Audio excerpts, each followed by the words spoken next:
Daily current news में आज हम ज्योतिबा फुले के बारे में बात करेंगे कि ज्योतिबा फुले का क्या योगदान रहा, जिनके बारे में बात करेंगे। तो ज्योतिबा फुले के बारे में बात करते हैं कि ज्योतिबा फुले जो है महाराष्ट्र सामाजिक कार्यकर्ता थे। ज्योतिबा फुले क्या थे? महाराष्ट्र सामाजिक कार्यकर्ता थे। ज्योतिबा क्या थे? महाराष्ट्र सामाजिक कार्यकर्ता थे, दार्शनिक थे। क्या थे? दार्शनिक, लेखक थे और समाज सुधारक थे। ज्योतिबा फुले क्या थे? तो महाराष्ट्र के सामाजिक कार्यकर्ता थे, दार्शनिक थे, लेखक थे और समाज सुधारक थे। क्या क्या था? क्या क्या थे? तो महाराष्ट्र सामाजिक कार्यकर्ता थे, दार्शनिक थे, समाज सुधारक थे, और क्या थे? सामाजिक कार्यकर्ता थे। महाराष्ट्र के सामाजिक कार्यकर्ता थे। ज्योतिबा फुले जो है ज्योतिबा क्रांतिकारी कार्यकर्ता भी थे। ज्योतिबा फुले जो है क्रांतिकारी कार्यकर्ता थे। फिर हम बात करते हैं ज्योतिबा फुले के बारे में कि उनका जन्म कब हुआ। तो ज्योतिबा फुले का जन्म हुआ 11 अप्रैल 1827 को। ज्योतिबा फुले का जन्म कब हुआ? 11 अप्रैल 1827 को सतारा में हुआ। कहाँ हुआ? सतारा में। ज्योतिबा फुले का जन्म 11 अप्रैल 1827 को कहाँ हुआ? सतारा में हुआ। ज्योतिबा फुले जो है 19वीं सदी के समाज सुधारक थे। क्वेश्चन पूछता है कि ज्योतिबा फुले किस सदी के समाज सुधारक थे? तो 19वीं सदी के समाज सुधारक थे। ज्योतिबा फुले किस सदी के समाज सुधारक थे? तो 19वीं सदी के समाज सुधारक थे। ज्योतिबा फुले जो है किस सदी के समाज सुधारक थे? तो 19वीं सदी के समाज सुधारक थे, क्योंकि 1800 में उनका जन्म हुआ था, 1827 में, इसलिए 19वीं सदी के समाज सुधारक थे। 19वीं सदी में क्या होता था कि महिलाओं को शिक्षा से वंचित रखा जाता था, महिलाओं को शिक्षित नहीं किया जाता था उस समय 19वीं सदी में। फिर हम बात करते हैं ज्योतिबा फुले के बारे में कि ज्योतिबा फुले का जो नाम था ज्योतिराव गोविंदराव फुले। ज्योतिबा फुले का नाम क्या था? तो ज्योतिराव गोविंदराव फुले। फिर हम बात करते हैं ज्योतिबा के माता जी क्या नाम था। तो ज्योतिबा माता जी का नाम था चिमनाबाई।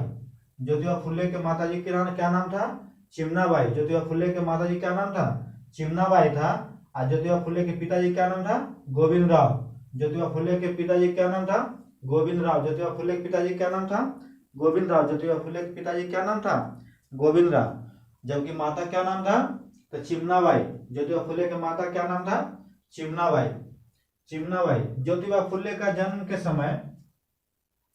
जन्म के एक मंथ बाद ही चिमनाबाई का निधन हो गया। ज्योतिबा फुले का जन्म के एक महीना बाद ही चिमनाबाई के निधन हो गया। तो ज्योतिबा फुले का लालन पालन जो है सगुनाबाई जो बुआ थी ज्योतिबा फुले के, उन्होंने किया। ज्योतिबा फुले को सगुनाबाई नाम के एक महिला जो है, जो बुआ थी ज्योतिबा फुले के, उन्होंने क्या किया? लालन पालन किया। फिर बात करते हैं कि ज्योतिबा किस समाज से संबंध रखते थे, यानी किस जाति से थे। तो माली जाति से थे। ज्योतिबा फुले किस जाति से थे? माली जाति से थे।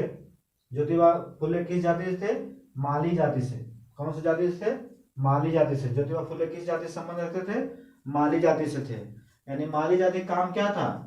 सब्जी किसानी करना और बागवानी करना। माली जाति का अभी भी माली जाति का यही काम है, बागवानी करना और सब्जी किसानी काम करना।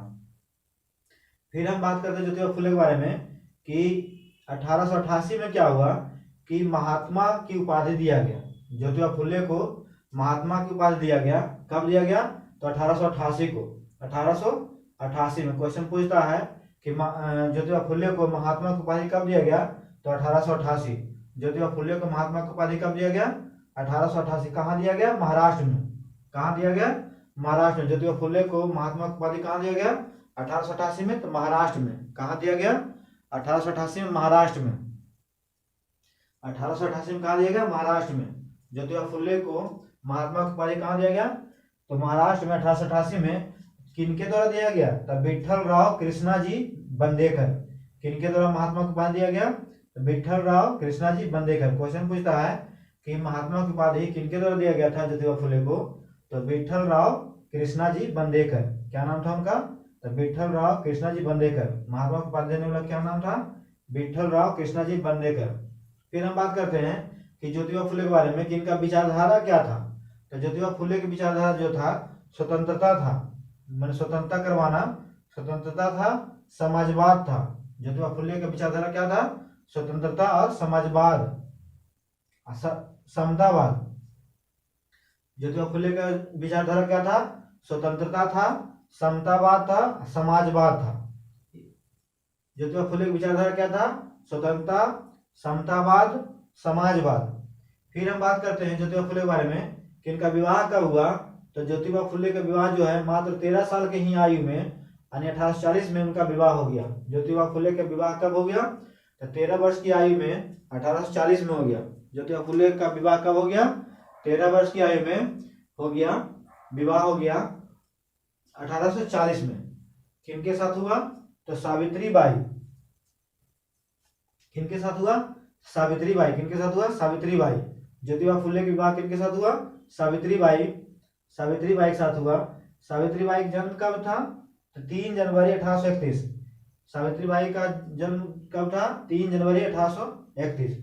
सावित्री बाई जो है पढ़ी लिखी महिला नहीं थी, लेकिन ज्योतिबा फुले ने जो किया क्या, उन्हें पढ़ना लिखना सिखाए और एक शिक्षित उन्हें शिक्षित किए। ज्योतिबा फुले जो है अपनी पत्नी सावित्री बाई को पढ़ना लिखना सिखाए और उन्हें क्या किए? शिक्षित किए।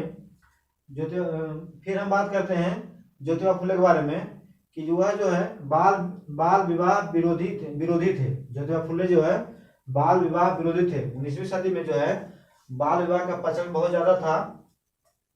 अब विधवा विवाह का भी समर्थक थे।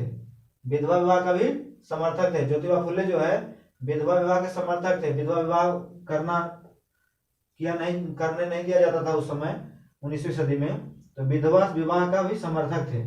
फिर हम बात करते हैं ज्योतिबा फुले जो है छुआछूत को खत्म किए। ज्योतिबा फुले किसको खत्म किया? छुआछूत के। छुआछूत का व्यवस्था काफी था, काफी छुआछूत का प्रचलन हुआ करता था उस समय। तो छुआछूत को क्या किए? खत्म किए। समाज को सशक्त बनाए। साथ ही साथ क्या किए? तो समाज को सशक्त बनाए। जो समाज सशक्त नहीं था उसे सशक्त बनाए, शिक्षित कर करके, जागरूक कर करके उन्हें क्या किया? सशक्त बनाए। फिर हम बात करते हैं कि ज्योतिबा फुले और सावित्री बाई दोनों मिल कर करके क्या किए? हाशिए के समुदाय से जो संबंध रखते थे उस महिला को या दलित को शिक्षा से जोड़ा। शिक्षा से जोड़ा किसको? दलित समाज से बिलोंग जो संबंध रखता था, दलित समाज से बिलोंग रखता था, उस समाज को क्या किए? हाशिए के समुदाय से महिलाओं को जोड़ा और उसका उत्थान किए। फिर हम बात करते हैं कि ज्योतिबा फुले ने जो है पहला बालिका विद्यालय खोले। ज्योतिबा फुले जो है पहला बालिका विद्यालय खोले कब? तो 1848 में। ज्योतिबा फुले ने जो है पहला बालिका विद्यालय कब खोले? 1848 में। क्वेश्चन खूब पूछता है इससे कि ज्योतिबा फुले ने पहला बालिका विद्यालय कब स्थापित किया? तो 1848। कब किए? 1848। कब किए? 1848।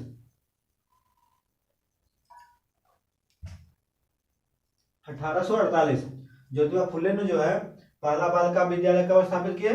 तो 1848। कहाँ किए? पुणे महाराष्ट्र में। कहाँ किए? पुणे महाराष्ट्र में। लड़कियों के लिए स्कूल खोले। लड़कियों के लिए स्कूल खोले 1848 में पुणे महाराष्ट्र में। ज्योतिबा फुले जो है 1848 में लड़कियों के लिए, स्पेशली लड़कियों के लिए स्कूल खोले, क्योंकि लड़कियों को पढ़ने नहीं दिया जाता था, लड़कियों के लिए स्पेशल स्कूल नहीं हुआ करता था। इसलिए उन्होंने, ज्योतिबा फुले ने जो है 1848 पुणे महाराष्ट्र में लड़कियों के लिए स्कूल खोले। और स्कूल में जो है, स्कूल में सावित्री बाई जो है भारत की प्रथम महिला अध्यापिका बनी। सावित्री बाई जो उनका पत्नी जो है भारत की प्रथम महिला अध्यापिका बनी। क्या बनी? भारत की प्रथम महिला अध्यापिका बनी। सावित्री क्वेश्चन खूब पूछता है कि भारत की प्रथम महिला अध्यापिका कौन है? तो सावित्री बाई। भारत की प्रथम महिला अध्यापिका कौन थी? सावित्री बाई। भारत की प्रथम महिला अध्यापिका कौन थी? सावित्री बाई, जो ज्योतिबा फुले क्या थी? पत्नी। ज्योतिबा फुले क्या थी? पत्नी। फिर हम बात करते हैं कि दलित शब्द का प्रयोग सबसे पहले किसने किया था? तो ज्योतिबा फुले। क्वेश्चन पूछता है कि दलित शब्द का प्रयोग सबसे पहले किसने किया था? ज्योतिबा फुले। दलित शब्द का प्रयोग सबसे पहले किसने किया था? ज्योतिबा फुले। किसने किया था? ज्योतिबा फुले। दलित शब्द का सबसे पहले प्रयोग किसने किया था? ज्योतिबा फुले। फिर हम बात करते हैं कि ज्योतिबा फुले जो है सत्शोधक समाज की स्थापना की। कौन सा समाज की स्थापना किए? सत्शोधक समाज के। कौन समाज की स्थापना किए? सत्शोधक समाज के। ज्योतिबा फुले किस समाज की स्थापना किए? सत्शोधक समाज के। 24 सितंबर 1873 को। 24 सितंबर 1873 सत्शोधक समाज की स्थापना कब किए? 24 सितंबर 1873 को पुणे के महाराष्ट्र में ज्योतिबा फुले जो है सत्यशोधक समाज की स्थापना कब किए? 24 सितंबर 1873 पुणे महाराष्ट्र में। क्वेश्चन पूछता है कि सत्यशोधक समाज की स्थापना किसने किया? ज्योतिबा फुले। कब किया गया था? 24 सितंबर 1873। कब किया गया? 24 सितंबर 1873। अब जानते हैं सत्यशोधक समाज के अर्थ क्या होता है, इसका मतलब क्या होता है। तो सत्यशोधक समाज उसको कहते हैं जो सच की खोज करने वाला समाज, वैसा समाज जो सत्य की खोज करने वाला हो, वैसा समाज जो सत्य की खोज करने वाला हो क्या कहलाता है? सत्यशोधक समाज कहलाया। ज्योतिबा फुले जो है बहुत सारा पुस्तक भी लिखे। ज्योतिबा फुले जो है बहुत सारा पुस्तक लिखे, जैसे गुलामगिरी किसने लिखा? ज्योतिबा फुले का कृति है। ज्योतिबा फुले ने एक पुस्तक लिखे जिसका नाम गुलामगिरी है। सार्वजनिक सत्य धर्म, सार्वजनिक सत्य धर्म क्या है? ज्योतिबा फुले का ही लिखा गया पुस्तक है। सार्वजनिक सत्य धर्म क्या है? ज्योतिबा फुले के द्वारा लिखा गया पुस्तक है। फिर तृतीय रत्न भी ज्योतिबा फुले के द्वारा लिखा गया है। तृतीय रत्न भी किसके द्वारा लिखा गया? ज्योतिबा फुले के द्वारा लिखा गया। तृतीय रत्न किसके द्वारा लिखा गया? ज्योतिबा फुले के द्वारा लिखा गया। छत्रपति शिवाजी भी किनके द्वारा लिखा गया?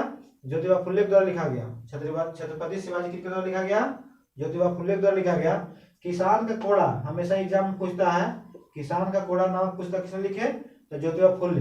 किसान का कोड़ा नामक पुस्तक किसने लिखे? ज्योतिबा फुले। फिर हम बात करते हैं अछूतों का कैफियत। अछूतों कैफियत नाम से भी ज्योतिबा फुले ने एक पुस्तक लिखे, क्योंकि उस समय छुआछूत का प्रचलन बहुत ज्यादा था। इसी को मद्देनजर रखते हुए उन्होंने एक अछूतों का कैफियत नामक पुस्तक लिखे। अछूतों का कैफियत नामक पुस्तक किसने लिखे? तो ज्योतिबा फुले। राजा भोसले का पखड़ा किसने लिखा? ज्योतिबा फुले। राजा भोसले का पखड़ा किसने लिखा? ज्योतिबा फुले। फिर हम बात करते हैं कि पुण्यतिथि का 28 नवंबर को मनाया जाता है। पुण्यतिथि ज्योतिबा फुले की पुण्यतिथि कब मनाया जाता है? 28 नवंबर को। पुण्यतिथि कब मनाया जाता है? हर साल 28 नवंबर को मनाया जाता है। पुण्यतिथि कब मनाया जाता है? तो 28 नवंबर 1890 में उनका 28 नवंबर 1890 में उनका निधन हुआ था। 28 नवंबर 1890 में उनका निधन हो गया था 63 वर्ष की आयु में। कितना वर्ष की आयु में? 63 वर्ष की आयु में जो है 28 नवंबर 1890 में ज्योतिबा फुले का निधन हो गया था। फिर हम बात करते हैं ज्योतिबा फुले के बारे में कि ज्योतिबा फुले के बारे में कहा जाता है कि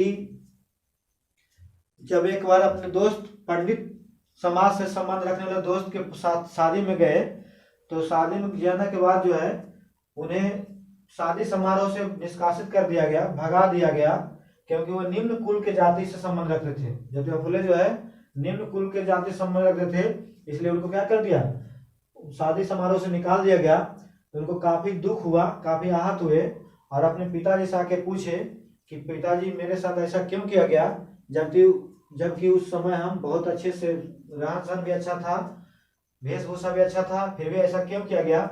तो उनके पिताजी ने बोले कि ऐसा ही प्रचलन है, जिसलिए हम लोग को निम्न द्वय का दर्जा दिया जाता है, हम लोगों को समाज से अलग रखा जाता है। तो इसी को देखते हुए उन्हें दुख हुआ और यह उसके बाद जो है समाज को सुधारने के लिए ये सारा प्रयास करने लगे। फिर हम बात करते हैं ज्योतिबा फुले को और सावित्रीबाई को कोई संतान नहीं था। ज्योतिबा फुले और सावित्रीबाई को क्या था? कोई संतान नहीं था, इसलिए उन्होंने क्या किए? ब्राह्मण परिवार के एक विधवा महिला की यशवंत नाम के बालक को गोद लिए। यशवंत राव नाम के बालक के गोद लिए, जो इसका माँ जो विधवा थी, उस बच्चे को यशवंत राव नाम के बच्चे क्या लिए? गोद लिए। और ज्योतिबा फुले और सावित्रीबाई ने किस बच्चे गोद लिया? यशवंत राव। क्वेश्चन पूछता है एग्जाम में कि ज्योतिबा फुले ने किस बच्चे को गोद लिए? यशवंत राव के बच्चा था जो कि एक विधवा महिला का बच्चा था। उसको क्या के गोद लिए? उसको गोद लिए यशवंत राव को। किसको गोद लिए? यशवंत राव को। तो ये था ज्योतिबा फुले से संबंधित सारा प्रश्न जो हमेशा किसी भी एग्जाम में पूछे जाते हैं। तो बहुत ही इंपॉर्टेंट क्वेश्चन है, आप इससे पढ़ें ताकि किसी भी तरह के एग्जाम में आप आसानी से इससे संबंधित क्वेश्चन आप सोल्व कर सकें। Thank you.